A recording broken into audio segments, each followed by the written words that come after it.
Welcome, one and all. Welcome to iCritic Live. This is the live stream / podcast where we love to talk about movies, pop culture, and life in between. And we're going to be emphasizing the pop culture aspect today. And I am not alone. I have a guest. I actually discovered her on Twitter, and I discovered her YouTube channel. And she has achieved something that many of us want to do. She is a Rotten Tomatoes certified film critic. She is also the queen of, I think it's Hallmark movies, and a huge animation and Broadway lover. I welcome my internet buddy, maybe real life friends, who knows, D23 is coming up, Rachel's Reviews. Hi! Thanks for having me on. Thanks for coming on, Rachel. So, yeah, you have accomplished what I have tried for years to do, to become a Rotten Tomatoes certified critic. How does that feel for all of those who have never achieved such a dream? Well, it feels great. I have to admit, I feel sometimes I have a little imposter syndrome because I know that I worked really hard and continue to do so. And so I know I deserve the spot, but I didn't actually apply. Were, yeah. Really? Well, yeah. Now you're making me feel bad. I've applied a dozen times. I know. Well, in 2019, they definitely had sort of a diversity initiative. They wanted more female film critics, and they found my writing on rotoscopers.com, and they liked it, and so they offered. And I thought it was a prank at first. I thought it was a spam or something, a joke, and I didn't pay attention. They actually had to email me a second time and say, "Are you interested?" And I was like, "What? Is this real?" And it was real. And and then some poor soul had to go through all of my reviews for over 4 years of reviews on my website and on my YouTube channel / podcast, and upload them all on to the site. I mean, that must somebody out there doesn't like me very much, because that's a lot to have to upload all of those reviews. But yeah, and I've been, so since 2019, I have been a self-approving critic, they call it. So I upload all of my reviews. Like, they did the initial batch for 5 years. And it's really funny because sometimes I'll find a review that I did way back in 2014, and I'm like, oh wow, I was really harsh, or I was, and I I love Christmas movies, and everybody kind of knows me as the Christmas queen. And I did a whole series on the Rankin Bass shorts, and the more that I did, the less that I liked them. They get kind of repetitive after a while, and like they're kind of a little bit too try hard sometimes, and trying to be weird and strange and quirky. Anyway. Oh, but isn't that why we like them? Because they are strange and weird and quirky. But that's the thing. You like one of them, not watching, 40 of them. And then it starts to kind of lose its appeal, as with most things. So it's not really fair. Yeah. So, yeah, my whole thing on that one kind of is like, I'm going to be showing my niece Sailor Moon for the first time. It's going to be like a proud moment. But she's 8, and I don't want to do the deep dub, so I have to kind of preview the episodes to see if there's anything we need to fast forward. And after you watch 4 or 5 episodes, like, oh boy, this was not made to be binged. That's for sure. Well, and so it was just kind of funny because I guess I was getting towards the end of the process, and I was not feeling the movies now, and so I wrote my review of Frosty the Snowman, the animated. I was pretty harsh. I mean, it's not great, but I was probably a little harsh. And anyway, it was just funny because they uploaded that up to Rotten Tomatoes. Oh, and so one of my friends is like, "You gave Rotten to Frosty the Snowman?" I'm like, "Oh, no." The weird thing about the Rotten Tomatoes thing, I remember like Roger Ebert was a champion of Rotten Tomatoes, but he did kind of warn people that you need to like do more than look at the thumbs and look at the tomatoes and look at the stars, because they're missing context. And it's kind of weird because sometimes you go to Rotten Tomatoes and it's like, okay, let's see what the positive things are people said on Rotten Tomatoes. And sometimes the quote they use, it's like, that doesn't sound like a positive review. Or you show a negative. Right. It's like, no, that's true. Sound like a negative Yeah. review. Like I didn't bring any examples up, but you know, it's just kind of one of those Anyway, things. it was just funny. Yeah, it was really. These old reviews from the past can come back to surprise you. But Yeah. And if but anyone's no, going to really it's be a great swayed by a review honor. of Frosty and the Snowman at this point. And it definitely helped my career a ton getting added to Rotten Tomatoes. It has its own sort of group of downsides. I mean, mostly positive, but you know, sometimes people can't really take the you know the rottens. You get a lot of negative publicity. I've learned how to handle it much better. If it's a controversial review, a lot of times I'll kind of hold off until there's a few others. Yeah. What? I've learned that, and then also I'll just turn off the comments if it's controversial. But it can be brutal, but it also has been great blessing in my life. So, and they've been great to work with. I've really enjoyed any interactions. They treat the critics very well. So it's been an overall very positive experience being on Rotten Tomatoes. Well, I'm so glad to hear that. Like I said, I can't apply for Rotten Tomatoes until I become part of like a critics guild or something. So I've routinely like applied to the Online Film Critics Association, and I've never gotten approved. And of course, the frustrating thing is they only send you the negative feedback. They never actually tell you what you're doing right, and just and you read things like, oh, redundant writing or things like that. And but then you see some of the people that they did approve, and you don't want to get a good head, but it's like, am I really a worse writer than that? I think I'm a little better. One more comment when it's like I'm sure the thing is when you're a film critic and you're putting your reviews, whether they be videos or written online, it doesn't matter whether you're Rotten Tomatoes certified or not. Sometimes you just write something and you are totally unprepared for the backlash. I'm going to share a little story. I went this was a few years ago.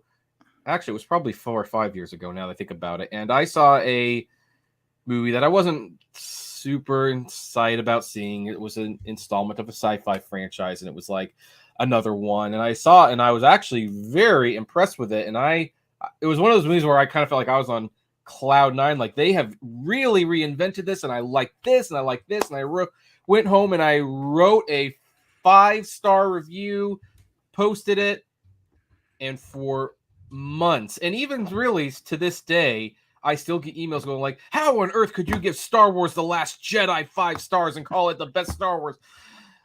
My goodness, you thought I would have actually written an article instructing people how to step on kittens or something. It was amazing, the vitriol that was direct. Well, superhero movies, in Star Wars, it's just a no-win situation. If you like it, then you're a shill, and if you don't like it, then you're a hater. And I mean, those are ones that I usually try to wait as long as possible. Yeah, they get the view, so I'm on top of them as much as I can be, considering I usually avoid the opening weekend. I don't need to see them right away. But anyway, writing reviews is such an experience, isn't it? Like, especially when you see some of the reactions, some of the people you get from some of the people with some of those things you write. Yeah. Yep. But the thing that you and I really connected on, ironically, was our love for stage productions. So yes. Yep. So for those of you who watched who are not aware, but some of you probably are, I am a Broadway fanatic. And yes, I have seen almost all the plays on this shirt. I'm not going to stand up because it's shrunk over the years, but it looks fine from this point up. And so I saw that one night you and there was like actually 2 discussions going on. Like, you went and saw Catch Me If You Can, the musical. Yes. And first of all, I was kind of like, well, that's an okay show. And you're like, well, I loved it. It was better than the movie. And I'm like, well, I think we're going to disagree on that one. But the very interesting part was when I was going like, yeah, nah, I mean, it was kind of cheap. It was mostly screens and stuff. And you're like, Oh no, it wasn't like that. They had sets, and that's when I realized, oh, so your production looked very, very different. Yeah, it was a great production. It's this. I'm actually going to this same theater tonight. It's called the Sierra Shell in Orem, in Utah. In Utah, we have a thriving theater scene, live theater scene. There are so many. You can't see them all. You can't cover them all. I mean, I go to multiple shows a week, and I still don't cover everything. And when the I've always loved musical theater, and my whole life. The first real music that I ever fell in love with was The Little Mermaid, obviously from Disney. But then after that was Les Mis. In high school, I had kind of my Les Mis phase, and they had the 10th anniversary concert that they would play on PBS and things, and I would watch that on repeat. And I knew every line to every song. Like, if they had needed an understudy at last minute at any point, I could have gone in. I still to this day love Les Mis, but that was the first one that really inspired me. That was the first Broadway show on Broadway that I ever saw. So you actually saw it in New York and everything? I did, yeah. This would have been like 96 or 97, something like that. Was that also the first time that I assume you saw the production on a local stage before you saw it on did you? For Les Mis? Yeah. Or was No. Broadway the first? Yeah, Broadway was the first, because I don't think it was, because I mean, it was way back in the I don't think it was available local at that time. Okay, because that's one of the ones that most people see local for the first, because it just tours all the time. Now it does. The first actual Broadway show that I ever saw, not on Broadway, but that kind of scale, was I saw the Phantom of the Opera in San Francisco with my grandma. Phantom of the Opera. I was probably 10 or 11. My grandma gave me a best of Andrew Lloyd Webber tape cassette. Oh, yeah. Yeah, I know those things are very good listens. Like, yes, they are. I mean, I still hum songs that he sung that I have no idea what the context of the song is or even what show it's from sometimes. Yeah, like, I don't know. Another Suitcase, Another Hall. I don't know what that's from. I think that was from Evita. I don't know. I think it's from Evita. Yeah. So, but I mean, like, actually, I felt kind of dumb one time because, like, one of the songs I remember on this Andrew Lloyd Webber thing that I really loved was Starlight Express, and I listened to that on repeat so many times. And I remember years ago telling, like, a friend of mine who at the time knew more about Broadway than I did. I think I've eclipsed her since then, but I was like, yeah, I'm listening to this great song. It's called Starlight Express. I wonder what show that's from. And she's like, Starlight Express. And I was still an idiot. I'm like, yeah, that song. What's that from? It's like the Broadway version of Who's on First. It's like the Broadway version of Who's on First. And so, but it's kind of a shame that Andrew Lloyd Webber doesn't seem to be a particularly nice guy, but he writes great music. Actually, another funny story about that. He guest starred on American Idol a couple times. That was when I actually got to see him. And another friend of mine, he told me, yeah, you see that Andrew Lloyd Webber? I'm like, yeah. It's like, he reminds me of you. I don't know why, but he reminds me of you. And maybe it was the way he coached, because when I don't do it because, like, the green screen kind of messes up the hands now, but, like, I tend to like do hand motions when I'm doing my film criticism in real life, and I guess that's what he was referring to what Webber does. Yeah, well, I'm a big fan of the Nanny. Fran Drescher. Fran Drescher is my hero. I love her. And anyway, and in that show, Mr. Max's Sheffield rival was a Broadway producer, and he's always very upset about Andrew Lloyd Webber.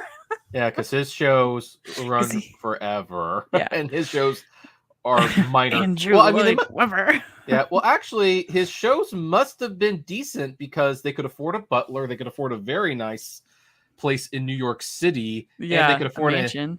A mansion. They could afford a nanny. But he was always complaining that his shows weren't doing as well as Andrew Lloyd Webber's. And it's one of those things where it's I mean, in hindsight, even though it's still a funny show, it's kind of like, I wonder how like the average viewer really felt watching that show and going like, what the heck are you complaining about? I would love to have Yeah. your success. But I maybe had we a lot of fun with my friend Larry and Colleen. We during the pandemic, we did a little show called the Francast, where we covered every single episode of the Nanny in a wow. year. It took us just over a year. That was really fun. So you Yeah. should check that out. It's a good listen. Oh, okay. hmm Oh, I might do that, especially since you know, I remember one of the years, because this kind of gets into my whole thing with Broadway for a long time until the last, I would say 7 years, but for like more than a decade, I used to go to New York every year to see multiple shows, and a couple of those years, the Nanny was playing pretty regularly at Nick at Night, so I'd see a show, go Yes. home, and then I'd fall asleep to the Nanny on Nick and I almost said the Manny there, but it's not This Is Us, it's the Nanny. So yeah, oh, go ahead. I was just gonna say, like, yeah, with well, with Catch Me If You Can, since it's kind of how we got on this tangent, but Yeah. the thing with the movie is I think it had been a bit oversold to me. I haven't watched it in a long time, but people were like, "This is the best movie Steven Spielberg's ever made. This is, and it's Oh, hard that when you get those kinds of expectations." yeah. Oh no, And then that I would disagree with. It's not yeah, close. and then you sit down, you watch it, and you're like, "That was fine. It was okay." Like, I don't know. So Yeah. I always felt like it was kind of overrated. Like, I felt like it gets kind of boring in the middle, like where you get these kind of fun montages, but then like when he's just dealing with Amy Adams and some of the other stuff, it's not that exciting. Whereas like the musical, it's always gonna one up it for me because it has songs and dance routines and Right. and that's entertaining to me and fun. And the two guys that they had on the playing Frank and Carl were great, excellent. I mean, I know on the Broadway show they had Aaron Tevitz, but I And don't know. I thought, I saw the show with Aaron Tevitz and Leo Norbit Butts. What a yeah, and name. it still didn't do it for you, huh? Um, I think mainly because well, two reasons. One, with a couple of noticeable exceptions, I thought the songs were not very good. Uh-huh. I thought they were mostly forgettable. And then the other aspect, and this was apparently something you didn't experience. I mean, this was one Oh, of, the if I screens. yeah, this was one of the first times where they really experimented with screens as part of the show, and I totally understand why screens became integral, because when you want to tour it, it was a show where it's like, oh, well, if you can just put the screens up, you can make it look almost exactly the same in New York anywhere. And it's like, so I could understand the logic, but it was like, set wise, it was really boring to just have a table and a bar stool and occasionally like a phone booth roll out. And it's like, otherwise, there were no props, there were no stages. Interesting. Yeah. Obviously the choreography was still good, and maybe the thing was Catch Me If You Can, I kind of had the problem almost in reverse, you see. And by the way, folks, this is why you never ever when you're recommending or reviewing something, you say things like, well, I don't think it's as good as people say it is, or like, no, what's your opinion? Don't make an opinion on the opinion. Yeah. And really temper expectations a little bit. But like It's hard, but yeah, that's right, definitely the goal. right, but when someone says to you like, "Oh, it's one of Spielberg's best movie," it's like, it's as good as E.T. or Jaws or Schindler's List. I mean, you're raising a pretty high bar. Well, with the Catch Me If You Can musical, now no one sold it to me like this, but I was very well aware that the primary songwriting team was the songwriting team behind Hairspray. Now, Hairspray is one of my favorite Broadway musicals, Yeah. and So good. fun fact about the Hairspray movie, the musical movie, it's the review that I gave the lowest score to wind up on my top 10 best films of the year list. Like, I gave it 3.5 stars. In hindsight, it should have been 4. But I never put a 3.5 star movie as one of the top 10 best films of the year since then. So it just kind of grew on me more times I saw it. So going into Catch Me If You Can, it's like, oh, wow, the Hairspray team. What are they going to do next? And it's like, well, that's a downgrade. Yeah. That's a huge. Well, and I definitely have some shows that I was kind of on that. I mean, I just always have a good time going to the theater. Even if I don't love the show, I just love going to the theater, especially after being closed for so long. But Right. some that I think aren't great. I'm not as big a fan of Matilda as everybody else. Hmm. I just No, think I've not seen it it. has some really funny parts. It has some good songs, but I think the whole fantasy element where she's telling the story within the show, I felt like that was very clunky. I didn't think it worked. Hmm. Didn't like Well, it. interesting. Yeah, because a lot of people seem to like that show, and Yeah. I guess I'm going to find out because I think it's coming to Netflix or Apple TV Plus. They're actually. Oh yeah, yeah, yeah. I mean, I Yeah. didn't hate it, but I just was kind of like, oh, I didn't like that as much as I wanted to. Another one that I didn't like as much as I was hoping was The Band's Visit because I like the movie, Mm-hmm. and here it won, best. I think it was best One Best musical Musical, won 10 Tonys or over some. Mean Girls and Frozen, and I went and saw the touring company came here last year, and I was just kind of underwhelmed. I mean, yeah, like the movie, not a ton happens in the movie, but the characters are really interesting. And I just felt like the songs were pretty bland. They have one good song, Omar Sharif, but the rest of them didn't really stick out to me much. And I was just kind of bored. I did not love The Band's Yeah. Visit. Well, when you watch something like The Band Visit the movie, it's like you're watching. It's like, oh yeah, I can think this is going to make a great musical. Like, it's like, Yeah. I think that thing. And look, kudos to them. People seem to like it, and it won those Tonys. So Mm-hmm. Did you see I it? haven't. I admittedly haven't seen it, so they must have done something right. But Yeah. I kind of wonder if that was one of those things where like they were looking for new shows, and they're like, oh, The Band's Visit. Let's make that Mm-hmm. into a musical. Look, band. It's right in the title. I can. Yeah, another one that I don't love is Footloose. Hmm. Like it's fine, but I don't think the new songs are very good. And I don't know, it's just not my favorite. I'm pretty mixed on most of the Disney musicals. Hmm. I think in general most of the new songs are not great. So I really like Beauty and the Beast, Aladdin, and Lion King, hmm. but then the rest are a mixed bag. Yeah. I would say.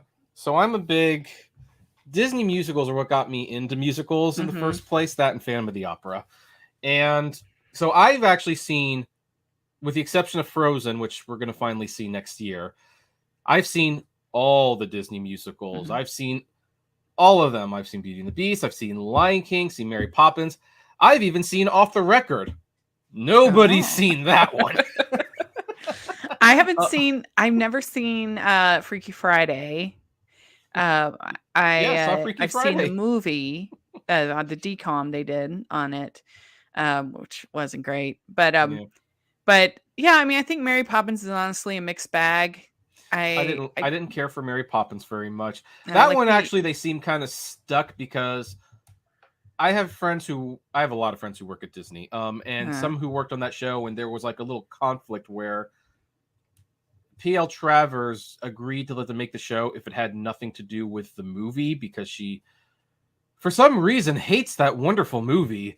ridiculous. I mean, yeah, I know they took liberties, but it's a wonderful film. And just bringing back, because like the whole great thing about Mary Poppins is the transformation of Mr. Banks Right. from the from thinking he knows everything about the world and how best to do everything to realize it, to becoming humbled by the end and Right. realizing how important his kids are, and it's beautiful and moving. And so turning that whole journey into him having like post-traumatic stress over his former nanny, I just Yeah, that was a weird. I don't love Mary Poppins. I mean Tarzan is fine, not great. I don't like the Hmm. Little Mermaid So musical. So I like the Little Mermaid, although I saw that on Broadway and they did something on the stage production that I wonder if they did anywhere else. But let's talk about Tarzan first for a second because Tarzan was interesting because it's like I kind of like it, but and here's the thing, I'm a huge Phil Collins fan. I will be the first to admit that. I am blessed that I saw him a couple times in concert. He was my first concert I went to. Mm-hmm. I don't think these songs made sense for a Broadway musical because they were narration songs. They didn't actually take place in the show itself. Yeah, the characters don't actually sing the songs. Except for Trash in the Camp, which nobody likes. Yeah, well, and just like the very beginning of You'll Be in My Heart.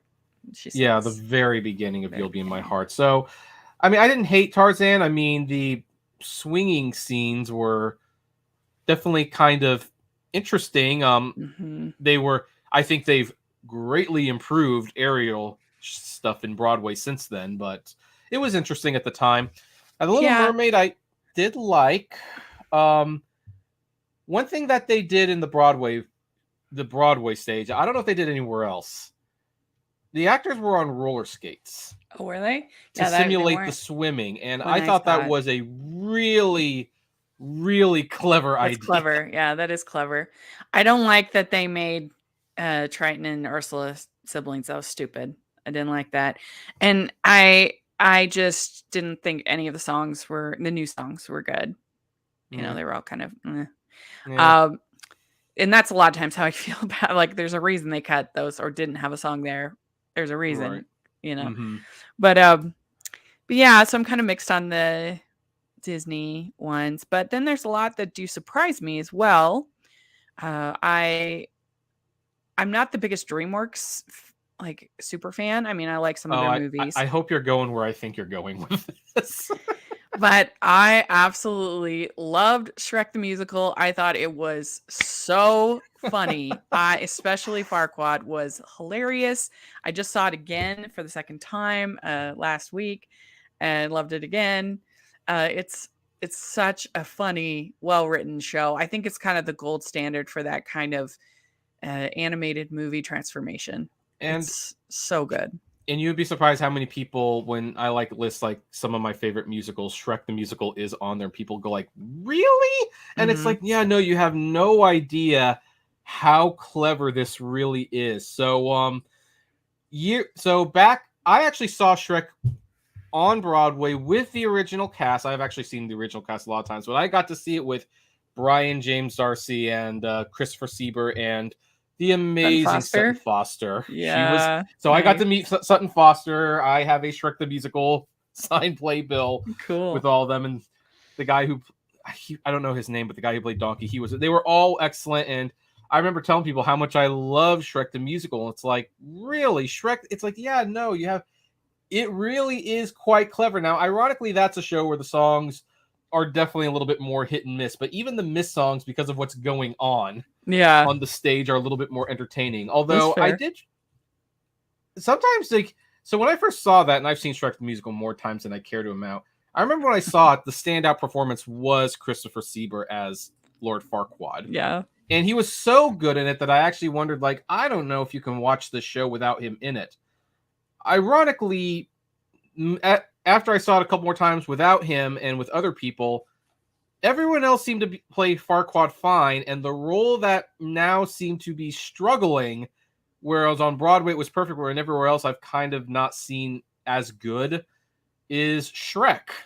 I don't know why, but I have seen people really struggle with Shrek after Brian, and so it's like, I guess that kind of goes to show, like, when you have a bigger picture, like, well, I'm not saying Sieber was bad. He was clearly good, but Shrek was probably the more impressive role.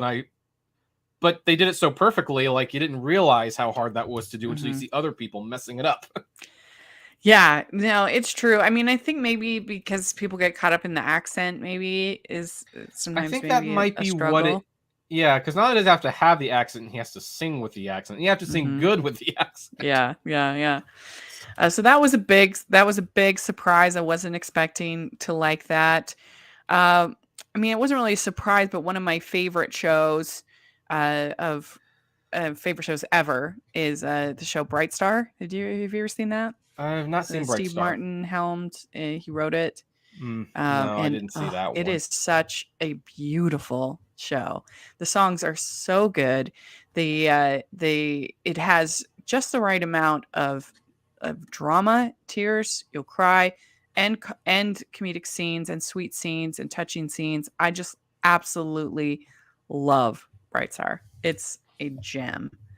So definitely look out for it if you get a chance to see it. It's really good. Yep. Okay, I'll try to keep an eye out for that. Although I have to say one thing about Broadway that I like and that they're doing now, and I hope they continue to do it, is they do the professional shots of them. And Yeah, I hope they continue to do that. I mean, now hope some so people say too. like, well, it's not the same as seeing it in the, and I get that. I mean, I would always recommend seeing it in the theaters, but one thing that I think the pro shots do that's valuable is it preserves shows the way they were Yeah, originally shot. And I mean, one thing that's going to be kind of frustrating, and it's almost sad when you stop and think about it, like, with My Fair Lady, people made like a really big deal that Julie Andrews was so great in that, and there's still a controversy about whether they should have hired Audrey Hepburn for the movie.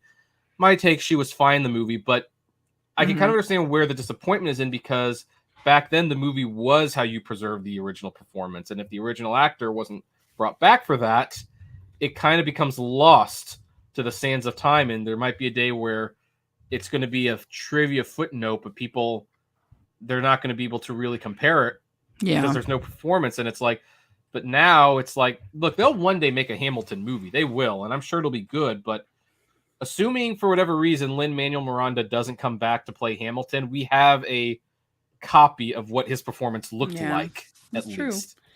Well, and that's part of the problem. We were going to talk about movie translations and musicals is that they wait so long for most musicals to be adapted that their like moment has kind of passed and they feel a little bit, I think, dated and sort of passe.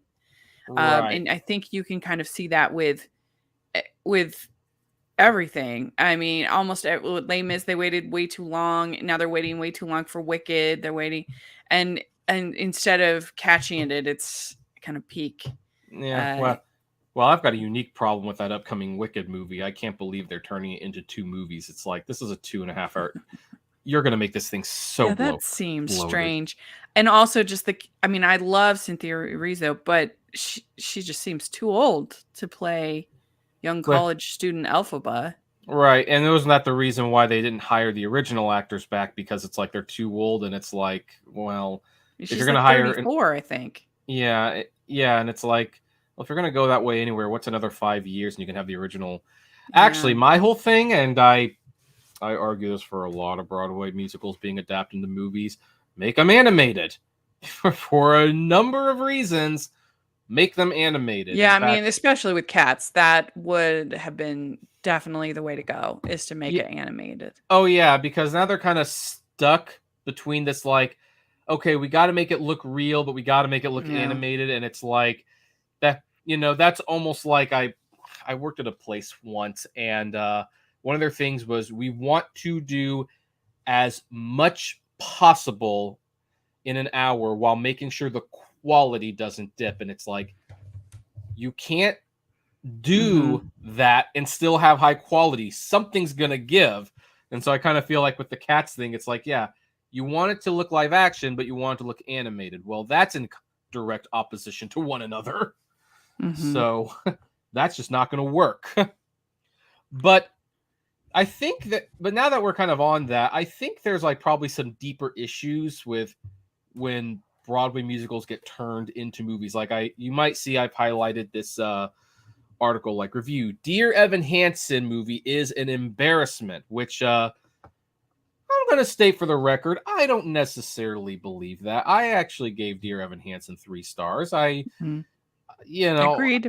I, I mean, does the actor look too old to be in high school? Yeah, but I've been watching Grease for over Yeah, 20 that's what I'm years, so saying. I so mean, what else you got? yeah, through the history of movies and television shows, there's always been 30-year-olds playing high school students. That is not new. So Yeah, I'm not sure why was especially a problem with Dear Evan Hansen. There are other problems with that movie, of course. right. But overall, I thought it had its heart in the right place, and I thought the music was really good. And it's hard to hate a movie, at least for me, with Amy Adams and Julianne Moore and Yep. Ben Although Platt. it was confusing that Amy Adams, who we know can sing, didn't sing any songs in that movie. It's like that was a Does she not sing at all? I thought no. that she had one She song. had like one or two lines in a song, and Mm, it's like, but that seems yeah. that that's like a waste. That's like saying, hey, Tony Bennett, you want to be in a musical? It's like, yeah, great. You've got 2 lines to sing. Mm-hmm. It's like, meanwhile, we're going to give this person, like, well, Julianne Moore in this case, like, who does not sing, we're going to give her a solo. Yeah. Well, where do you feel on whether actors in movie musicals should do their own singing? How do you feel? I think it's like any other special effect personally. It's like, look, if they can sing and they can do it, then let them do it. But if they can't do it, then there is no shame in dubbing. Yeah, I mean, I can think of so many movies that would have been infinitely better if they had dubbed. Les Right. Miserables, Beauty and the Beast 2017, Phantom of the Opera movie. Though, just off the top of my head, those 3 would have been way better if they had had actual good singers. Yeah, well, and Disney did this for a long time. Like, like a great example I will use. Demi Moore was hired to be in The Hunchback of Notre Dame, and I know you didn't care for that movie very much. It's actually my favorite Disney movie. Oh yeah. Even though I acknowledge Beauty and the Beast is the best one they made. Okay, but Demi Moore can't sing, and so they had a musical number. God Help the Outcast, which in my opinion is one of the greatest songs Alan Menken ever wrote. But that song requires range and a particular type of emotion that only a seasoned singer can bring. And so it's like, okay, well, Demi Moore is not singing that, so whoever they got to sing it beautifully. But I kind of wonder, like, if that had been live action, there would actually have been a debate where it's like, oh, well, maybe she should just sing it. It'll be more authentic. It's like, no, you don't want to take people out of the moment with bad. I mean, speaking of, if you're talking about My Fair Lady, they have the singers dubbed, and Marnie Nixon doing The King and I and doing West Side Story. Like, it makes those movies better because they sound better. Right. And the only reason that was a controversy at the time is because Audrey Hepburn did replace Julie Andrews, which people felt she should have gotten it. And Julie Andrews could sing at the time. Sure. Unfortunately, surgery ruined that. But she also got to do Mary Poppins. So if she had been doing My Fair Lady, she wouldn't have been able to make Mary Poppins. Well, that's kind of an aside thing. But the problem was, because she was replaced with someone, and then they're like, we're going to dub her because you can't sing as well. And it's like, well, why didn't you hire Julie Andrews then? So that was the controversy there. Sure, yeah. But sometimes people are dubbed and people don't even know that they're dubbed. Like with Christopher Plummer in Sound of Music. A lot of people don't know that he was dubbed. Right. And of course, when you watch those Disney animated movies, there's a lot of times you can't tell that the voice is switched in the first place. Like in Pocahontas, there's different speaking and singing voice. Also in Aladdin, both of the leads have they did that a couple times. Actually, Pocahontas was interesting because Mel Gibson did sing his verse for the Mine, Mine, Mine song, but he still had limited range. Like, for that, okay, you can do that, but for If I Ever Knew You, he didn't have the range to sing that song, so someone else sang it, and most people wouldn't know. No. Most people wouldn't.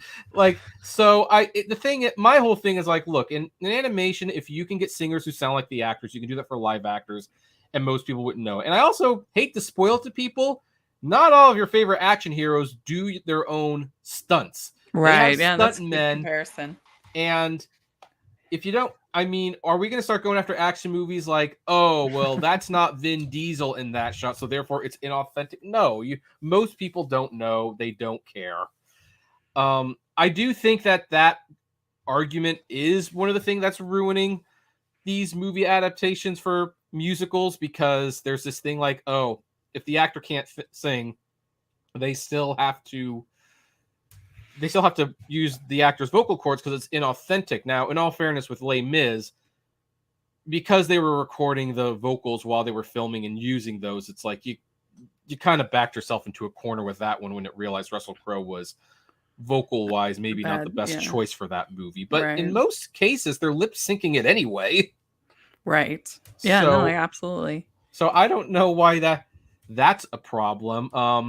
The other problem I see with a lot of movie musicals, Well, actually, and this kind of adds to a couple things. So, like, let's take a look at Dear Evan Hansen for a minute, and I think we'll both admit it's not the greatest movie in the world. And I have never seen the show. So Unfortunately, I have seen the show.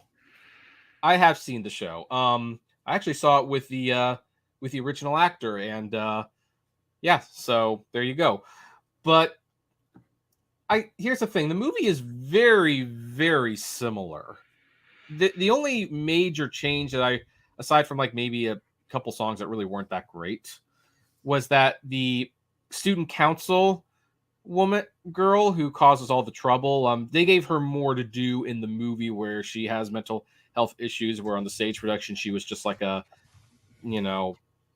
activist who had good intentions that messed things up. But otherwise it was pretty much the same thing.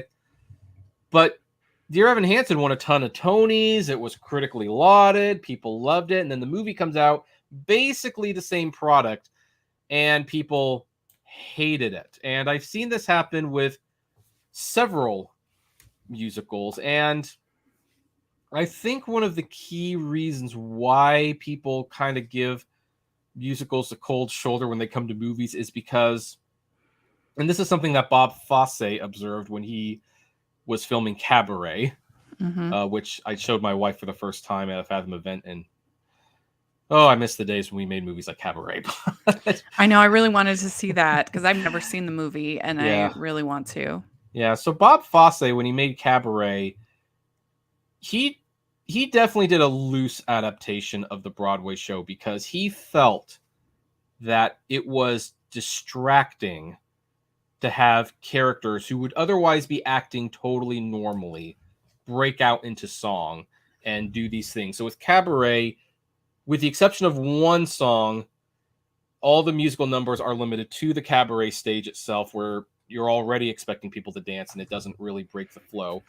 And even though that necessitated a lot of songs being cut from the movie, he did make a great movie, and people seem to really accept it at the time, especially since musicals were out and done at the time that Cabaret came out. Yeah, didn't it win Best Picture?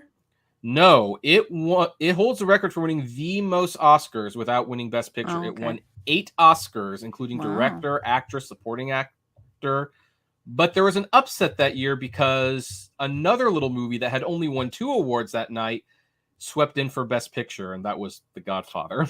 Oh. Which it's kind of like, yeah, that's unfortunate timing right there. Yeah, that's fair. You hear that. It's kind of like when my friend, he said he never took the Academy Awards seriously because Peter O'Toole never won an Oscar. And I'm like, well, unfortunately, he was always up against someone better. And he's like, what about Lawrence of Arabia? Who won the year Lawrence of Arabia came out? Gregory Peck. Yeah. I told him Gregory Peck for To Kill a Mockingbird. He was like, oh, that's unfortunate. Yeah, so, that's true. But I think, so when they make movie musicals now, one of the things that's, I think, becoming a disconnect is I think we are living in an age, maybe people never really changed, where it's like to see characters just breaking out into song and then for the rest of the movie they're living normal lives. It's like when you go to a stage production, you're not really fooled by the sets. It's not like you're watching and thinking like, oh my gosh, they recreated San Francisco. No, it's not. You can see the painted background, the trolley's a prop, and nobody acts like this in real life. So there's a suspension of disbelief, but there's a spectacle because it also is live. Wow, look at those sets. Look at those dances. Look at how it's choreographed. And it's live, and if there's a mistake, if they recover from that mistake, that was a great save. And it's you can't. But I guess I don't really go to the movies though for for realism. I appreciate the sort of golden age of musicals when you had someone dancing and singing in the rain. You had people. Something like Seven Brides for Southern Brothers, which is very silly, but it's not realistic. It's of course, but it's fun. And I guess maybe that's why I am slightly more forgiving than most people. I'm a musical movie apologist because I appreciate the singing, the dancing, the spectacle, and I don't care that it's not realistic. And I appreciate that too. but I think, I mean, how should I It put is a this? barrier for people, no question. I'm just saying, for me personally, I kind of like the escapism of their dancing and singing out in the streets and talking, and Yeah, I yeah, love it. I think it's great. yeah. But I could also kind of see, like, from the public's point of view, like, so like when Dear Evan Hansen is on stage, I think it's lauded for like tackling subjects that you normally don't see tackled on Hmm. Broadway productions very much. And so even if it's a flawed representation of the issue at hand, it's like, but listen to that music and the acting's good, and look at the sets, look at how they did the YouTube video. It's really kind of Yeah, a it has sight to big heart. see. But when you bring it to the movies, we make movies about mental illness all the time, and because most of that movie is feels so grounded in reality, Hmm. it's awkward when people start singing. There's really only two moments in that movie where I kind of sensed people completely got behind it 100%. And the first was obviously where he's on the stage singing You Will Be Found, Hmm. because even though most people don't sing at funerals, actually no, some people do sing at Yeah. funerals. They like bring up, so like, I could see why that would like not stand out as something egregious. And the second scene was the Sincerely Me song, because it was a fantasy sequence and they were acting extremely silly, and you could get away with that in a fantasy sequence.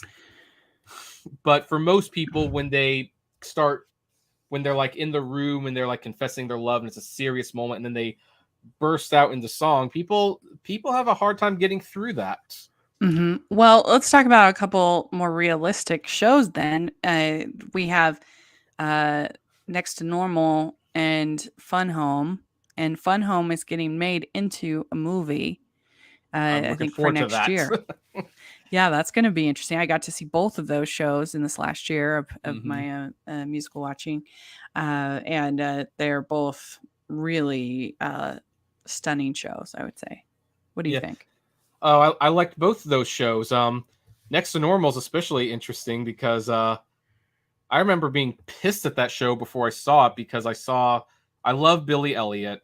Billy Elliot's one of my favorite shows, and Billy Elliot won 10 Tonys, but it didn't win Best Music for Elton John because Next to Normal took that away. And I remember thinking, like, I didn't actually say that because I tried not to curse, but it was like, you jerks, you idiots! Like, how could you gave this show 10 Tonys and you didn't give one of the strongest aspects of it? And then I went to see Next Normal just almost to like, I am going to hate this. I'm going to watch this and Uh-huh. I'm going to show that the music was not as good. And then like 10 minutes into it, it's like, ah, crap.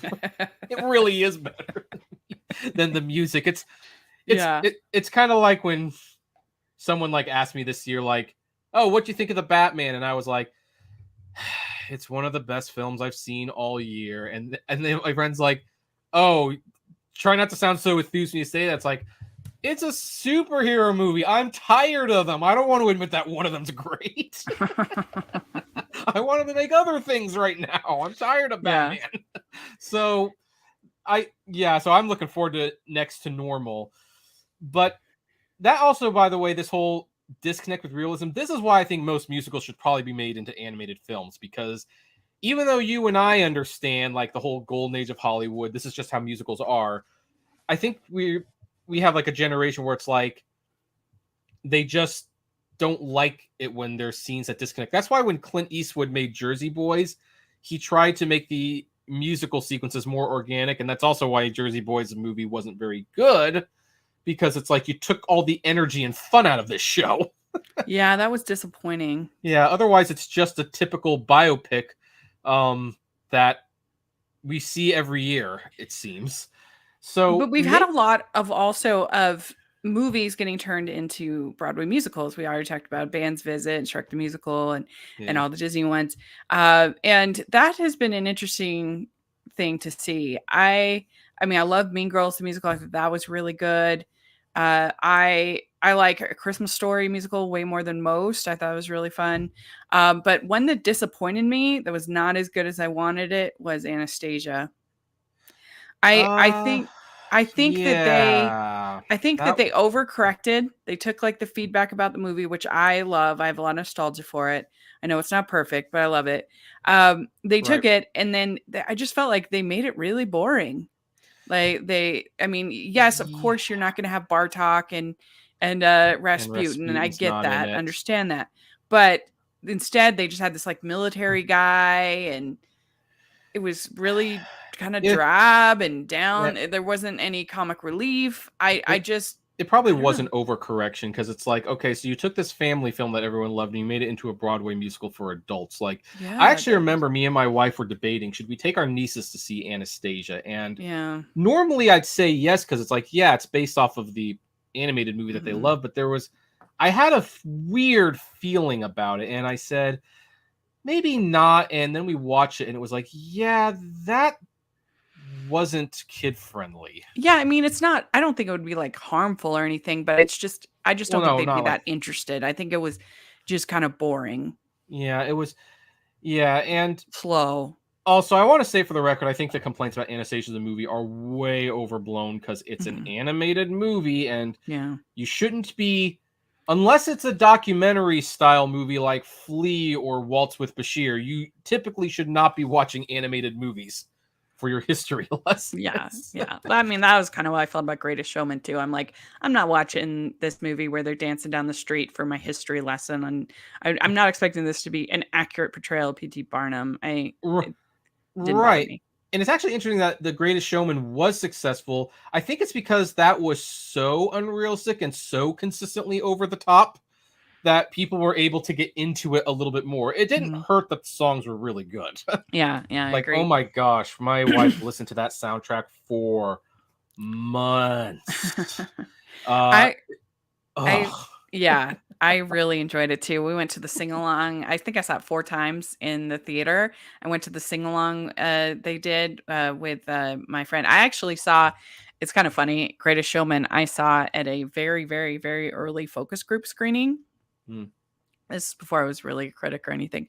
And cuz now I couldn't go to something like this, but I went to this focus group and they showed us without visual effects, without, very raw cut of the movie. This was in like August or September of before it came out, and so they ask us for our feedback, and I give my feedback, and then they call down like 15 of us or so from the whole theater, and so we go down there, and they're going around asking us each for what they should improve, what should they do better, and everybody's giving really lame answers, nothing helpful, and I'm like, they Typical. called me down for a reason, like they want to know what I think.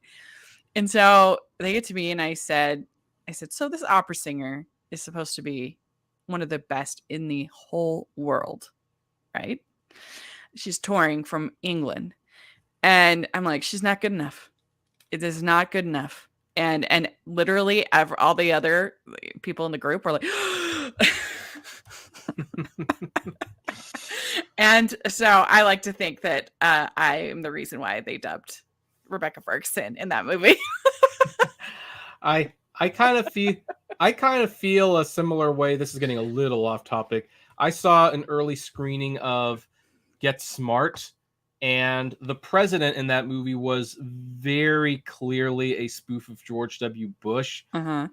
and they really hammered it down. They had like 12 jokes about how like it was ridiculous. Like they'd have jokes where he's going like, now if it was like a hurricane where we knew exactly where it was going and what we could do to prepare for it, that would be one thing.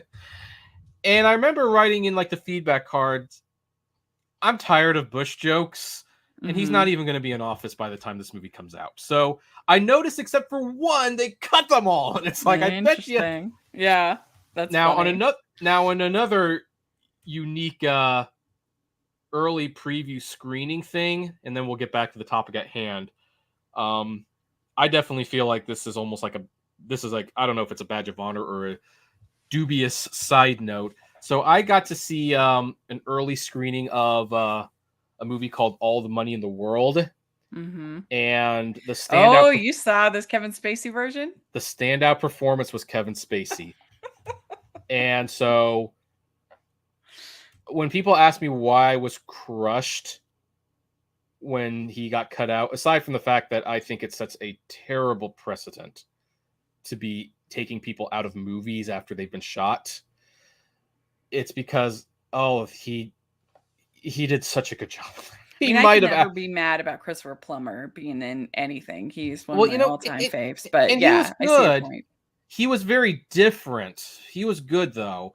Mm-hmm. But Christopher Plummer was nominated for the Academy Award. Kevin Spacey, assuming that the scandal hadn't occurred, he probably would have won. It was that good. Mm-hmm. Like this was like, oh my goodness, like he was excellent in that movie. And Mm-hmm. so I do hope that someday people get a chance to see it, because and my whole thing is like, some people are like, well, do you want to? It's like, hey, if you don't want to watch that version, that's fine. But I feel very uncomfortable when we start taking people out of movies. But so yeah, I got to see the Kevin Spacey cut, and that's a very interesting thing to have. Here's a different topic, off topic, but what do you think about Six? Are you a big Six fan? Six is not one of the ones that I keep in mind. My Broadway viewing kind of slowed during the pandemic. Mm-hmm. I will say I've listened to the soundtrack. Oh, you haven't seen it? I haven't seen it. I've listened to the soundtrack, which occasionally I will do that.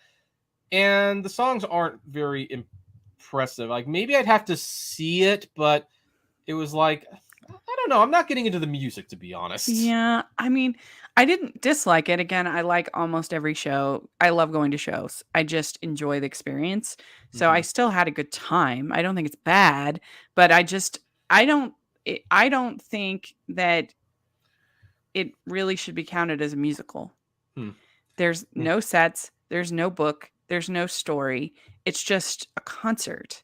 It felt like going to a K-pop concert or something like that to me. And then, like, that's fun. I enjoy that. But like, is it like, can you put it up against something like, like an actual musical where they wrote a book and they have a story and they have costumes and they have sets and they have, like, to me, it doesn't seem like the same amount of work. Oh, well, that almost kind of reminds me of a discussion we were having on Twitter. Like, should Anything Goes be considered one of the best films of the year when it wasn't structured the way a movie would typically be structured, and it was just a recording? It's fair. That's fair. I mean, I didn't want to. I think I just met you, and I didn't want to get too into that. Like, my honest answer is no, it doesn't count. I think it's enjoyable. I mean, but it's like, no, this wasn't staged for the movie. This wasn't conceived with the movie in mind. You kind of have to go into it knowing that this was a recording of a stage production, and you kind of have to almost like get through that. So in my opinion, that's a no. But it was unbelievable, though. I mean, the dancing and the singing, and I mean, I get the point, but yeah. So if I wanted to pick Anything Goes, I'd obviously pick that like on a top 10 lists of the year for stage productions, because it makes perfect sense. But I think there's sometimes it's good to have some limitations.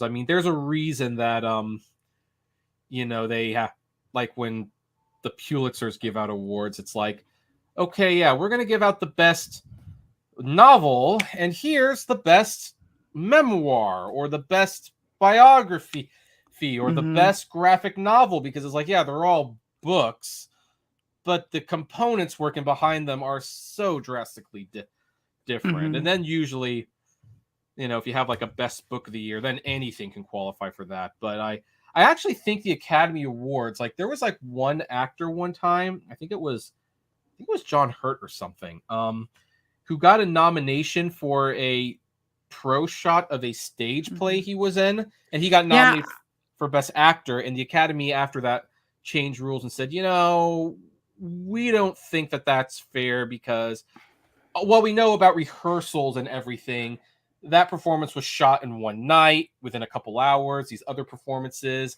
they spent I thought that Hamilton was eligible if they had decided to nominate it. They could No, have. it wasn't. You sure? I thought I- for sure that I heard that. Well, that it was. So this, I mean, it would have been nominated for best. It could have qualified for best picture, but a Yeah, lot that's of what I'm the saying. but a lot of the other things wouldn't have qualified. Oh, like the acting and stuff. Yeah, and Okay. you know, like pretty much. I mean, and now to your point, if it's a picture and it's in the theaters, it can qualify for best picture, provided you know it's in theaters and it shows up that year and things like that. But yeah, this performance by this actor got the Academy to change the rules where it's like, okay, no, like if it comes to like a live performance, that show that's recorded, you don't qualify for best director, you don't qualify for an acting award, you don't qualify for this because it's not made the way a movie is made. Yeah. You are recording something from another medium, but you're just. I almost think of it. It almost more feels like a documentary in some ways. And I think that's like the one way. The live kind of, it has, I think, a little bit more of the feel of a documentary. Yeah, I think technically these things can qualify for best documentary, but so far nothing's been nominated, and I can guarantee you, if Hamilton got nominated for best documentary, or if Anything Goes got nominated for best documentary, sure, the nomination would stand, but there would be a change in the rule at that point because you could just see all these movie producers recording these stage productions and submitting them for best documentary. Be my and dream. It's like no, that's we tend to understand that documentary is a non-fiction genre, and that's one of those things where it's like you're following the letter of the law because you're capturing real life, but you're not following the spirit of the law. Yes. Well, do you have a favorite Broadway show? Your all-time fave? I do. In fact, let's play a quick little game before we move on to our next topic. This was so much fun. Let's look at the best Broadway or the most popular Broadway musicals all time. Let's say if we've seen it, not seen it, and I will tell you which one of these is my favorite. Heck, maybe you might even want to guess which one's my favorite. I don't know. So, obviously, the most popular one, Phantom of the Opera. Seen it or not seen it? Seen it twice. I've seen it 4 times. On Broadway, sorry to say. In San Francisco. Yep, I've seen it Broadway a couple times. I like it quite a bit. It's one of my favorites. Yeah, it's a great spectacle show. I just saw it in March, actually, and it was so much fun. I went because I had we got into New York a little bit early, and it didn't start until 8, so I had enough time to get over there, and it was great. Oh, great. Mm-hmm. Okay, Chicago. I've seen it. I love it. Love it more than the movie, that's for sure. I haven't seen this one, actually. On Broadway. You haven't? I've seen the movie, but yeah, I have not gotten to see this one yet. Okay. Yeah. All right, Lion King. This one's actually my favorite Broadway production. Okay. Yeah, it's really great. Yeah, I love the sets. I've seen this one. This one I've probably seen close to a dozen times because every time I hear someone who hasn't seen it and it's in town, I have to take them to see it. And now my wife hasn't seen it, so it's hey, I get to see the Lion King again. So I saw it back in 2006, and then I'm going to get a chance to see it again in I think September or October, something like that. Mm-hmm. Awesome. Oh yeah, and by the way, you know the problem that most Disney musicals have, where it's like they're adding songs that really aren't that great. The Lion King is an example of how you properly add new songs to a movie without breaking up the flow and in fact enhancing it. I agree, and I think Aladdin is strong with that also because they had they had some of the songs from Ashman. Yeah. But I think the only bad song in The Lion King is The Morning Report. Really, I think that's the only one. So all right, Cats. I do like Cats, the stage production. Obviously the movie is a very different thing. It's a very strange movie. Yeah, Cats was also one of the first shows that I saw, and it was one of the first times. Like, I know it's a very cliche thing to do, but I'm 7 years old. My parents will bring me to see Cats, and I'm enjoying the songs, particularly Mr. Mistopheles and that Train Cat song. And the first time I heard Memory was one of the first times that I was really deeply moved by a song. It's a really good song. Yeah, and Never was there ever ever a cat so clever as magical Mr. Starbelief. Yep. I have not seen Cats. I actually, when I was in high school, my choir had an opportunity to go to New York for a competition, and we had the choice whether we wanted to see Cats or Les Mis. And I went with Les Mis, of course. Of course. Yeah, of course. I'd like to see it just out of curiosity. I've seen the Pro Shot movie. Yeah, the Pro Shot's much better, for obvious reasons. I actually, I made a very, very stupid bet with the Cats movie, even though I saw the trailers and stuff, because I'd seen the show, and I bet my wife dinner that she would love it. Like, no, the previews. This is truly a great show. I'm sure the movie is gonna, and it's Tom Hooper. Like, I think I ended up like, I have never said I'm so sorry for taking you to see this. You paid for a good dinner. It was Olive Garden. It was better than most. All right, that's Wicked. Actually took my wife to see this year for her birthday. And she loved it. I loved it. I saw this show when Patty Duke was in it. So there's a picture of me and Patty Duke. So what do you think of Wicked? Yeah, love it. I saw it 2006. Also, I took 2 trips in 2006 because my aunt was living in New York City at the time. So that was great. And I took this last year. I took a trip in October and a trip in March. So anyway, so those are most of my Broadway experiences in 2001 or 2000. Anyway, Wicked was great. It was so fun. Such great spectacle, great songs. Yeah, and we've both talked about Les Mis, and love. I've seen it 3 times on Broadway. Nothing to say there. I have not seen a chorus line. No, I have not either. Okay, so that's easy. I've actually never heard of Oh Calcutta. I don't know if that takes away my Broadway. Apparently, it's one of the most popular shows ever, but I have never heard of that thing. Yeah, it sounds vaguely familiar, but I couldn't tell you a song. Yeah, okay. Unfortunately, I have seen Mamma Mia. Now, for the record, I am an ABBA fan. I do unironically like ABBA songs, but God, Mamma Mia is stupid. Oh, it is kind of stupid, but I have fun with it. Guilty pleasure, I guess you might say. Oh yeah, well, it's one of those things that's like that you can just sit there and go like, it's stupid, but oh well, it's fun. Yeah, that's right. Absolutely. I've seen Mamma Mia. I saw it in Las Vegas. And they like touring company in Las Vegas they had there.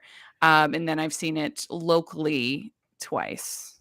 Yeah. But Mamma Mia, I think the criticism is very valid for this one.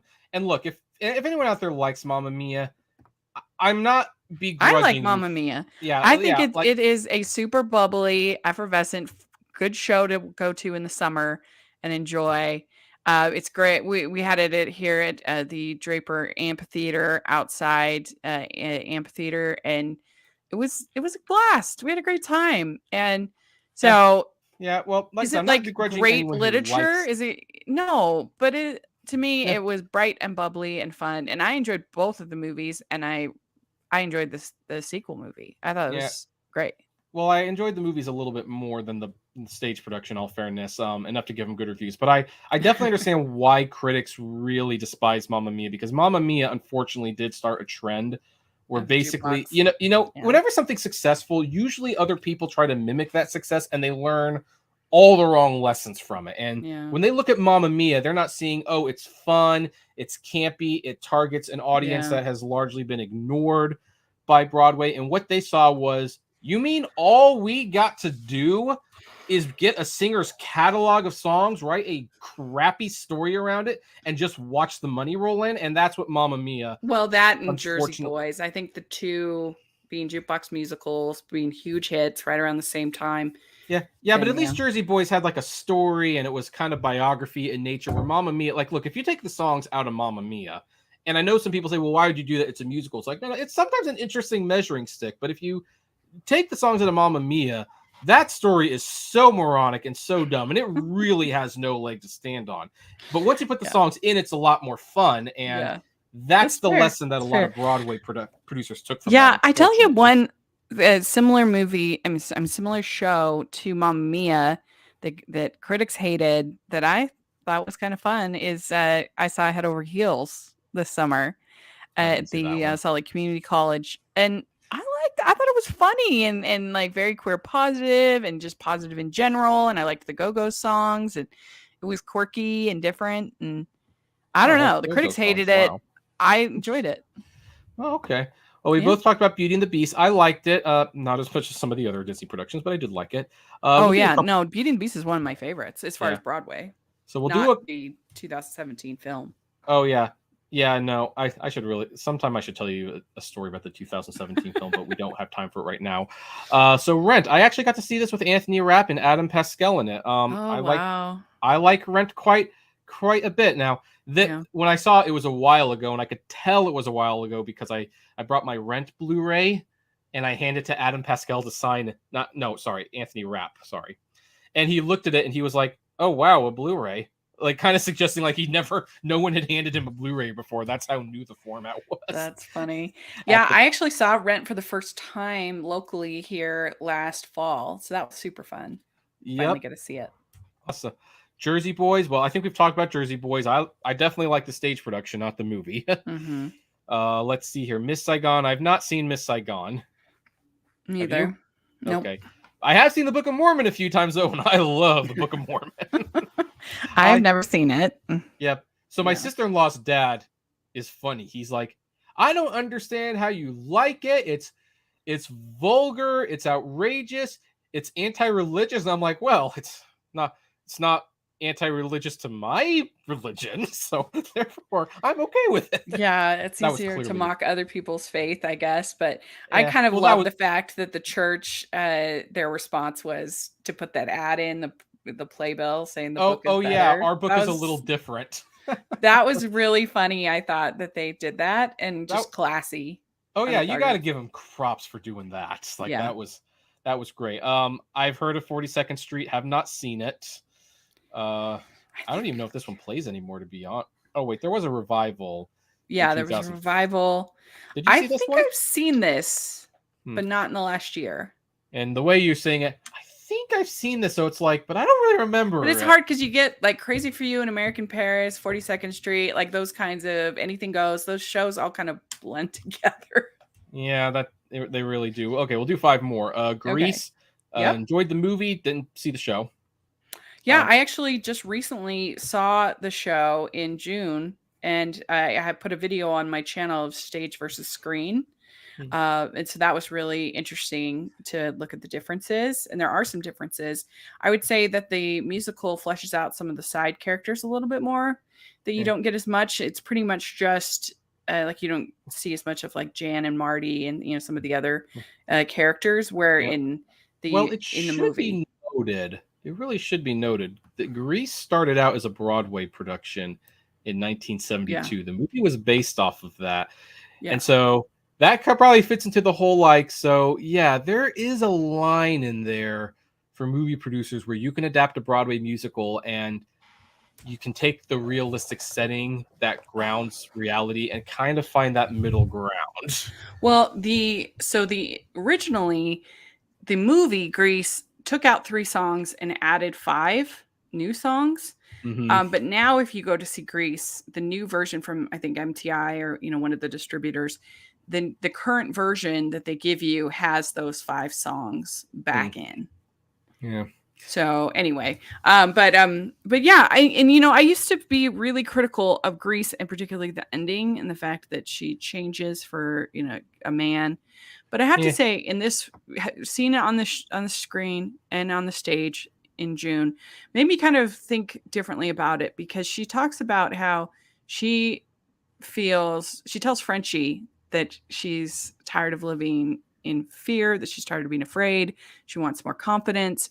So she really isn't only doing it to impress Danny. She's doing it because she also wants to do it. Right. So it made me feel more. That might have been an addition that they made to. What's that? That might have been an addition they made to address some of the complaints about the movie. And maybe even the original show. Who knows if it was in the original Oh yeah show. They've actually changed the Book of Mormon a little bit over the years. Oh yeah.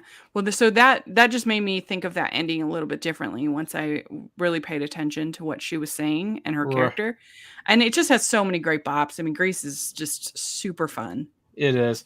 Now, I never had an issue with the ending too much, if only because I always wondered if people were missing the other side of that ending where it's like, but you also see that Danny Yeah, yeah, briefly changed for her as yeah. well. He got So, the Letterman so I, sweater and so stuff. it kind of seemed like the bigger message was supposed to be they love each other so much they're going to make compromises, Yeah, and ultimately that's what you need to do in a successful relationship. But I think her transformation was so drastic. Plus, he took off the Letterman jacket and he looked like he did the yeah, whole movie. So maybe something got missed. But it's like, yeah, but he was kind of doing the same thing. So I yeah. never had the issue. All And right, and you just can't deny the bops. you There's can't so many good songs you in can't deny Grease. the bops. Fiddler on the Roof. I actually saw this on stage with Harvey Fierstein as the Oh role. wow. And I have no idea how I feel about that because I've seen Harvey Fierstein on stage a couple times. I've met him. He was really good in Hairspray. I don't think I liked him in Fiddler Oh, on the Roof interesting. because, well, and the thing with Harvey Fierstein is he's like really he can't sing. I don't think I'm being controversial when I say that. Now in Hairspray, his songs were kind of limited for the most But I part. would say also most of Tevia's songs are kind of speak singing. Yeah, If I were a rich man, yeah, but then like but then that song when he actually needs to do the belt, it's like, oh, this doesn't sound good. It's like you shouldn't be belting this, but And I I do like have the seen Fiddler on the Roof years ago. It's been a while, but I really enjoyed it locally. And yeah, I mean, it's a great show. And I feel like it's a good gateway show for it is a people to very think, good oh, gateway show. yeah, it's a gateway show because I think it's one for people that don't think they like musicals. I think might might like Fiddler on the Roof because of its themes and because of the style of the songs and their things. I just feel like it's a little more approachable than like So so the Oklahoma most or something. so the most interesting performance of this show that I saw, I had to see this when it was like 2008. I was in Japan and they were showing Fiddler on the Roof and it had an all Japanese cast, and you Oh bet wow. I paid money to Excuse me. see that. that was interesting. That sounds cool. That Yep. sounds All good. right. Hello Dolly. Saw the movie, didn't see the stage production. I just saw it actually. I've seen it twice on stage, but I just saw it in May, Pioneer Theater Company, which is like kind of the Broadway level Hmm. quality Yeah. of productions. They did it with Paige Davis from Trading Spaces. I don't know if you know that show, but Yeah. anyway, she was the host of that show. She was Dolly. And so it was great. I mean, it's not my favorite show. I think the songs are kind of but aside from the Hello Dolly Yeah. song, and, Yeah. and For the I record, always think of Wally. I feel like Wally upgraded the Hello Dolly. yeah, I did not like the movie, so I'm thinking I wouldn't Yeah, the like the show very movie. much. Yeah. My Fair Lady. I've actually seen both the movie, obviously, and the show. Took me a long time to appreciate My Fair Lady, but I finally do.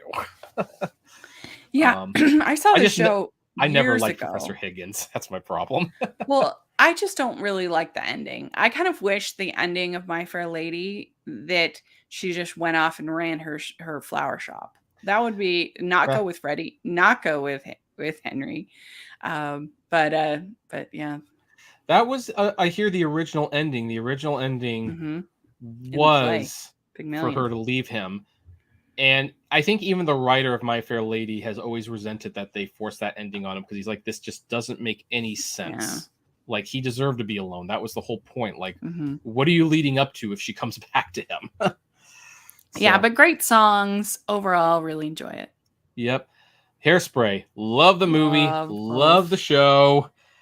This is, I think, an example of how you make a crowd pleasing musical in the modern day that virtually everybody would love. Hmm. So It's charming and funny and sweet and moving. It's great. Absolutely mhm. great. Yeah, the only slow part of the show is the I Know Where I've Been song. And Oh, that's I a love weird it. one because it's not like that's a bad song. It's just I've noticed both in the stage and in the movie because this thing has a lot of energy. Like, it's almost Yeah. nonstop energy. And to have this super slow song. Like, it almost brings it to a halt. Hmm. And it's like, geez, I know where you put it here. I can't even really make a case for removing it because it's so important to the story. But I mean, man, does it feel out of place. If I was going to nitpick, I still really enjoy it. I think that Miss Baltimore Crabs is probably the weakest song in the show. Well, that's probably the weakest song, but it's short, mercifully, and it kind of it's in a scene that drives the story forward. Like, that's one of those musical numbers that Howard Ashman would say, like, you convey a lot of information in a few minutes. Like, if they had to, like, I think in the original movie during the audition scene, that thing took like 10 minutes to get through, but 2-minute song, we can get through it really quick, maybe 2.5. So, but yeah, and there's other things, like there's Mary Poppins Avenue Q. I love that one. Producers, I actually saw that with Nathan Lane and Matthew Broderick, and I saw Aladdin. I'd like to. Yeah, Annie, I saw the movie. I love. Yeah, there's some good stuff here. So now, I guess before we move on, what's in your opinion, and to your recollection, worst Broadway musical you have ever seen? Well, I do have to say, I think that Diana the Musical does. I mean, at least according to the pro shot that they did, I think it deserved its criticisms. It was okay. Well, let's actually limit it to what we've seen in person, because if we're including pro shots, then I would pick Diana the Musical. But that was also so bad. The lyrics were terrible. Yeah. That's pretty. The worst show that I saw. Like, are you talking only on Broadway or just in general? I mean, I would probably cut some small local productions a little bit of slack on a budget, but like, if it's a competent production company that has a little bit of money and experience behind it, I think it's fair game. Like I said, I am very forgiving. Yeah, but I saw a play that I really hated, called Body Awareness. But it's just like this little indie place for something bigger that I didn't like. I don't hate this, but I think that Thoroughly Modern Millie needs a major rewrite. Okay, I've never seen Thoroughly Modern Millie. Yeah, so Thoroughly Modern Millie, it has like 3 really good songs. Very good. Okay. Gimme Gimme, Not for the Life of Me, maybe just 2 really good songs. Oh, okay.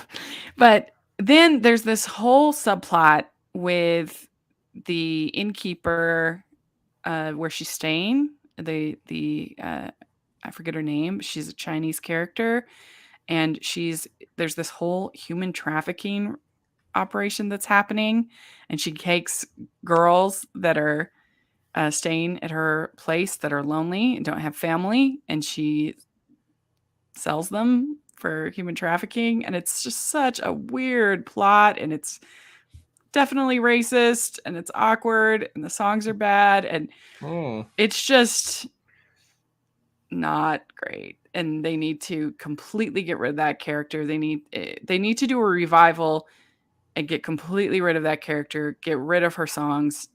It's just not good.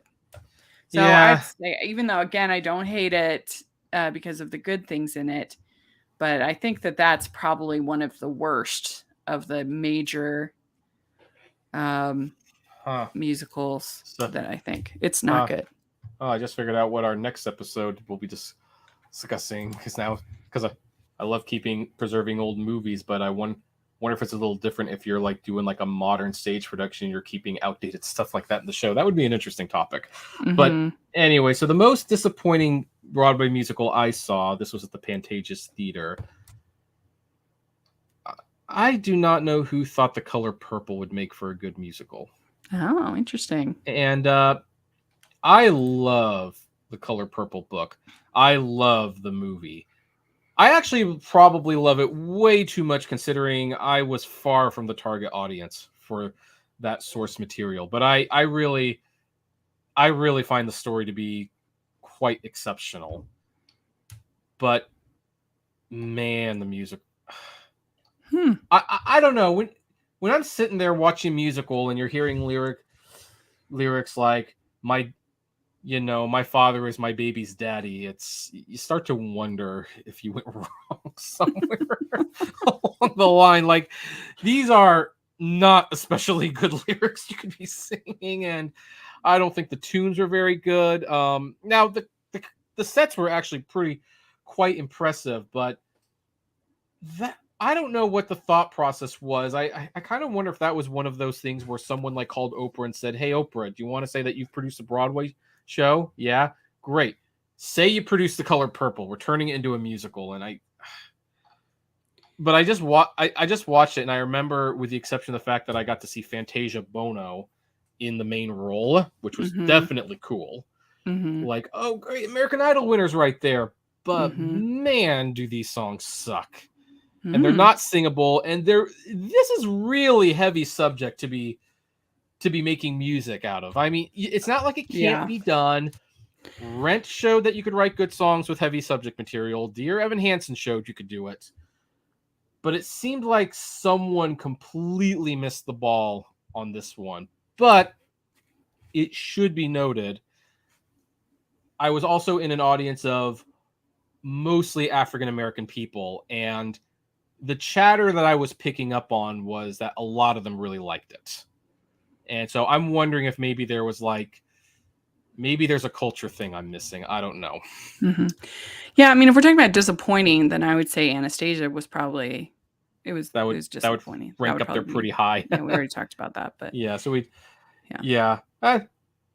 at least Anastasia still had Journey to the Past when they sang, and it was like, yes, you pulled it off. I was hoping you wouldn't mess that one up. Yeah, there's been a couple where within the translation from it, like if they start as a movie musical and then they transition into a Broadway musical, that they lose something. I thought that that Seven Brides for Seven Brothers, which did that. Another one where I thought all of the new songs were not good, and then they cut out a couple songs that I like from the movie, and I don't know, it just wasn't as good.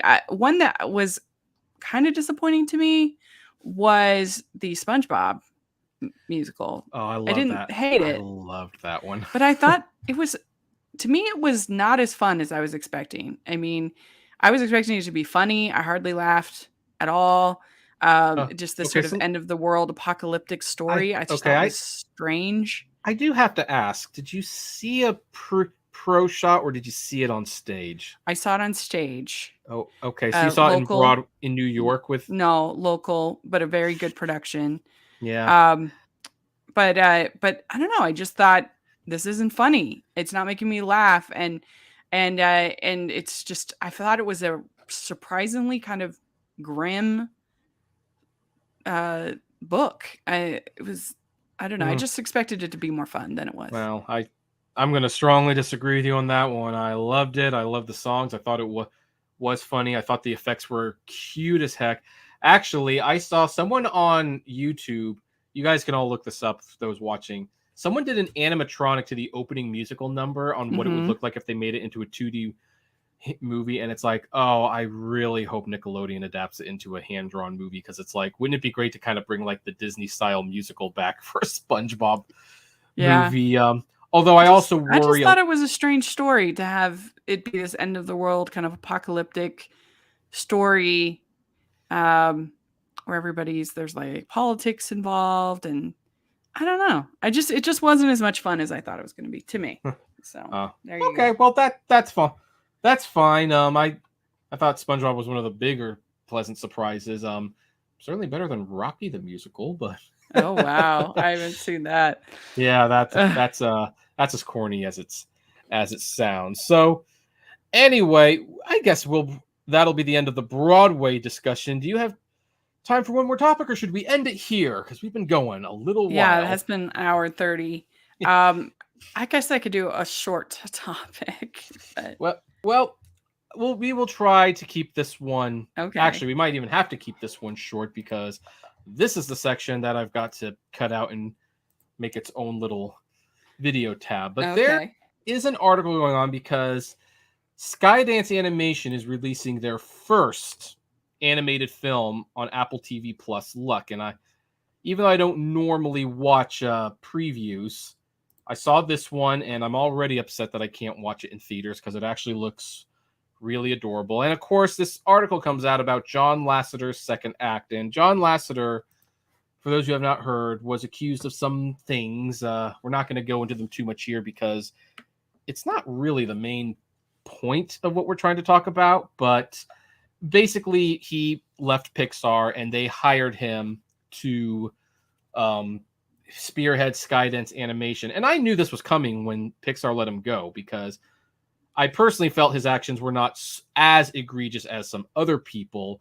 But it's like when you got the guy who creates Toy Story and Cars and things like that, you're going to hire him to develop your animation studio. You don't think a studio doesn't want trains and have a hit toy line? They do.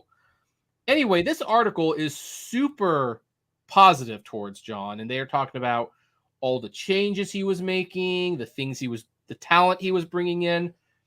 And on Twitter, because Twitter does this, there were a couple things that came up from this article. One we're not going to talk about, but the other one I thought was really interesting.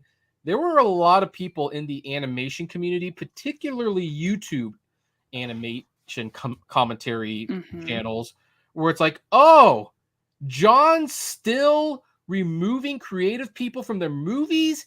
He's still telling them what to do. He's vetoing things. This man hasn't learned anything.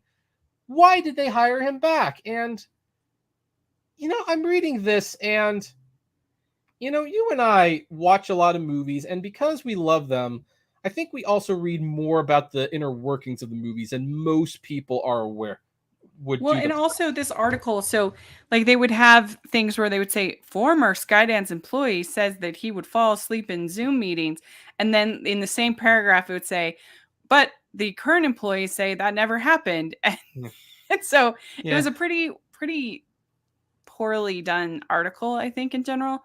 And I mean, yeah, you wonder why bring it up. Fallen asleep in a Zoom meeting. I mean, guilty. Especially after I'm unemployable. I feel like that was a reach. Especially after an 18-hour day. In fact, someone responded to my tweet. You probably saw this tweet where they're like, oh, I don't know, maybe he should be fired for being disrespectful and falling asleep on the job. And I'm like, well, Hayao Miyazaki has fallen asleep at the animation desk a couple times. You're going to ask for his resignation? Right, yeah. But the big thing that I thought was like really strange, and you would think that people who especially talk about animation for a living and seem to really understand the inner workings, like animation is a long, arduous project, and it takes years to make this stuff. You would think these people would realize, like, sometimes people get removed from their project, and it's like, so if John Lasseter is coming in, he's looking at this stuff, he's saying, this isn't working, let's change it. That's what a producer does. That he is literally doing the job he was hired to do. And I kind of wonder how many people even realize growing up, like, first of all, we have to keep in mind, John Lasseter became producer and head honcho at Disney around 2008, maybe 2007, something like that. Yeah. And he oversaw some of the best Pixar films ever made and spearheaded a second Disney renaissance. And he made a lot of unpopular decisions. People love Princess and the Frog. He decided to remove Alan Menken from that project. And it's like, let's put Randy Newman in there. I think his songs would be better. Now, I don't know if that's true or not. I'd be interested to hear the Alan Menken songs. But I'm not going to argue that the final movie was not excellent. He removed Chris Sanders from American Dog, which eventually became Bolt. I would have been curious to see what Chris Sanders' movie would have been, but Bolt's a very good movie. And even predating John Lasseter, Disney had Jeffrey Katzenberg. And Jeffrey Katzenberg is, in my opinion, one of the best producers ever, because even if he's a jerk, and by every account, he's a total asshat. Like, he makes... I mean, I definitely don't feel as strongly with you about Princess and the Frog. I think it has a lot of problems. I don't love it. I like what they were trying to do. But a lot of people did love it. I like Tiana a lot. But I think its script is pretty messy, and I don't like the occult aspects of it. And then Bolt is fine. I think Bolt's pretty average, but yeah, I mean, your idea of like it's not uncommon for a producer to move people around and to change things and to start over, especially in these long animated films. Right. Well, he also had to play some shakeup for Frozen. Yep. And I think well, it depends on how many times you've heard the song or not, but most people, when they saw Frozen, including me and my brother, we were like, whoa. Yeah. Like, is that not one of the best things Disney's made in a while? But you even go back to the 90s, again, with Jeffrey Katzenberg, like, Beauty and the Beast is pretty hands down the best thing Disney's done. I might prefer Hunchback, but I acknowledge Beauty and the Beast is the best movie they've made. And that movie got completely scrapped and rebuilt from the ground up because the first version they were making, it just wasn't good. And Katzenberg was like, this isn't working. We need to start over. We need to hire new directors. And then since we were talking about Aladdin, one of the reasons Howard Ashman was making Beauty and the Beast is because he really wanted Disney to make Aladdin, which that was his baby. He had wrote the script, he wrote the songs, and then unfortunately he passed away. And they greenlit Aladdin, but they did not like the script. And Katzenberg said, look, we'll keep most of the songs, but the script's a mess. I think we need to start over. And a lot of people love Aladdin. No, yeah, no question. Like, so now granted, plus you had all the ad-libbing from Robin Williams, right? And that reinvented the script, right? In fact, he went to Robin Williams specifically because he needed he felt that the story was dry, and it's like, we need a comedy person in there who understands comedy to beef it up. And he also made it's funny how involved Katzenberg was with these movies, and you never really knew it. Like, Aladdin was originally supposed to be based off Michael J. Fox, and in fact, it got far enough into production, like that scene during Friend Like Me where the genie is like doing the little prayer in Aladdin's hands. You could see that Aladdin looks a little bit more like Michael J. Fox in that scene. But Katzenberg was looking at it as like, he doesn't look hot. Like, why would like a princess like that? Why don't you make him look more like Tom Cruise?